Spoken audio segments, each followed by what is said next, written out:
Hello, my name's Rachel and welcome back to my channel. So in today's video, we are going to be talking through some investments that might be a good alternative to investing in the S&P 500. So I'm going to talk you through 3 ETFs today that historically have beaten the S&P 500 in terms of performance. So I'm going to give you 3-year and 5-year annualized returns that have beaten the S&P 500. Now, when you talk about passive investing or investing in index funds, which is a very, very popular way to invest, understandably, often the S&P 500 comes up as an option for something you could invest in.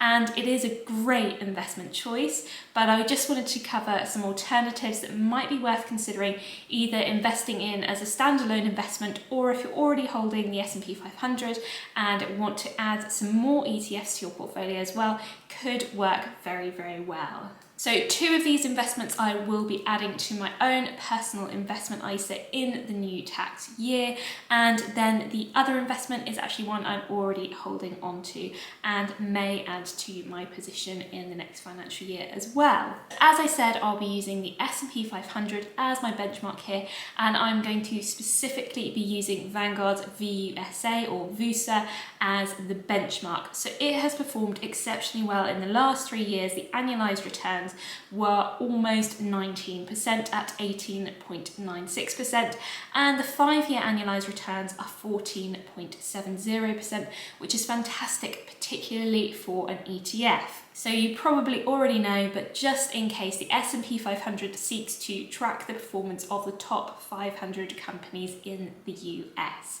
So within its holdings, you've got big companies like Apple, Microsoft, Amazon, Alphabet, and also Tesla. And the fees for investing in Vanguard's VUSA are currently 0.07%. So really, really low. So as you would expect, the investments and the ETFs that I'm going to talk you through also have low ongoing fees as well. So let me start with the first investment, which has actually beaten the S&P 500 over the last 3 and 5 years, and that is the iShares MCSI USA SRI ETF. So the code for that is SUUS. So this fund seeks to track the performance of an index composed of US ESG, which stands for Environmental, Social and Governance Screened Companies. As I said, the annualized returns for this ETF have beaten Vanguard's VUSA or the S&P 500.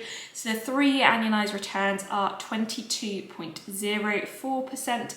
and the 5-year annualized returns are 17.57%, which is really, really strong. There's 135 holdings in this ETF, and the ongoing charge is 0.2%, which is still relatively low, especially when you consider that you might be paying, say, for example, 1% for an actively managed ESG fund. So aside from this looking like a good investment in terms of your return, it's also really nice to see that it is a socially responsible investment as well.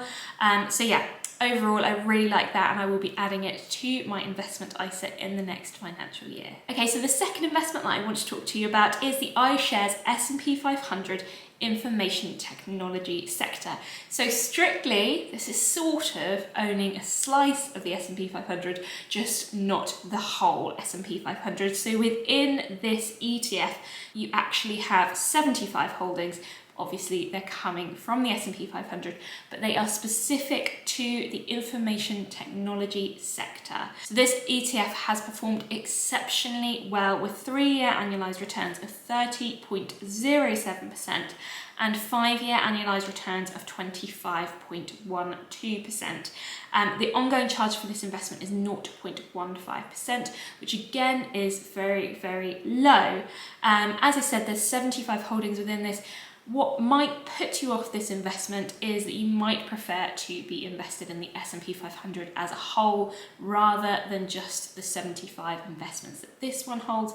Also, there has been a lot of talk about the information technology sector potentially being a little bit overpriced. However, for me personally, over time, I do believe that there is still some growth in the information technology sector. So I will be adding this to my investment ISA in the next financial year, but it might be worth worth considering whether you want to carry on investing in the S&P 500 and have those 500 companies, as opposed to just investing in a smaller slice of it with those 75 holdings. As I said, I will be adding this to my investment ISA in the next financial year, and I will actually be removing one of the actively managed funds that I'm currently holding, which focuses on the information technology sector, because I've decided that the fees are so good for this, because the fees for this investment are so good at just 0.15%, and I'm paying around about 1% at the moment for this actively managed information technology sector fund. So I will be changing them up, and the results have been very similar for the actively managed one versus this ETF. So I will be changing those around a little bit within my own investment ISA portfolio. If you want to see what I'm holding in my investment ISA at the moment, I'll pop a link to a video which details exactly what I'm holding at the moment, but I will be changing this in the next financial year. So if you fancy subscribing and seeing what I'm doing with my portfolio, I will be putting updates on this channel in the coming weeks and months. Okay, moving on now to the third investment. This is one that I'm already holding at the moment, and it is the iShares Global Clean Energy ETF, or INRG. So 3-year annualised returns for this investment are 30.37% and 5-year annualised returns are 20.26%. This is obviously a clean energy ETF, and they have holdings like SolarEdge Technology and Enphase Energy as well. So the fees are actually the highest of all of the ETFs that I've mentioned in this video at 0.65%. So that is something to consider if you are looking at investing in this.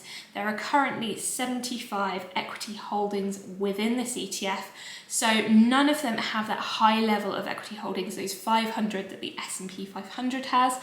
They are more condensed, and obviously this is more of a thematic ETF. For me personally, clean energy and sustainable energy is something I'm really interested in and personally wanted to invest in, but please do go away and do your own research before deciding that this is an investment that is right or wrong for you. So definitely do your own research when considering all of these investments, because my risk appetite might be very different to yours.